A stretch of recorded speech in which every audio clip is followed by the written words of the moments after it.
šantāžists izspiedējs un te pēkšņi cīnītājs par sabiedrības labklājību. Kādas burvīgas pārvērtības, vai ne? Patiesībā to, ka vēstulēs sarakstījis esmu diezgan skarbi un pat varētu teikt muļķīgas lietas, es jau sapratu visai drīz. Dusmas un miega pats nav tie labākie padomdevēji komunikācijai ar cilvēkiem. Turpmākajās sarunās ar vienu es vairs nelietoju šādu retoriku un nepieminēju vairs ne naudu, nekādas kompensācijas, bet sanāca tā saruna tāda visai nesaturīga. Ja tu nevari mainīt notiekošo, tad maini attieksmi pret to. Tā arī es darīju. Ieklausījos ārsteiktā, mazināju stresa līmeni iespēju robežās, padzēru kādas miega zāles pirms nakts, pastaigājos, nestījos televīziju, pārvācos uz citu istabu, kuras logi vērst uz ziemeļiem, tur mazāks troksnis.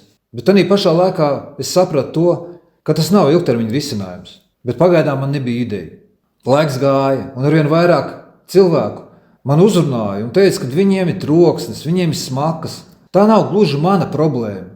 Tas jau ir liela cilvēku kopuma problēma. Ja mēs neko nedarīsim, tad tā arī paliks. Nē, tā nepaliks, kļūs vēl sliktāk, jo viņi visu laiku aug un attīstās. Viņu ražošanas apjomi pieaug. Mēs nedrīkstam atstāt vienaldzības un neizdarības mantojumu saviem bērniem, mazbērniem.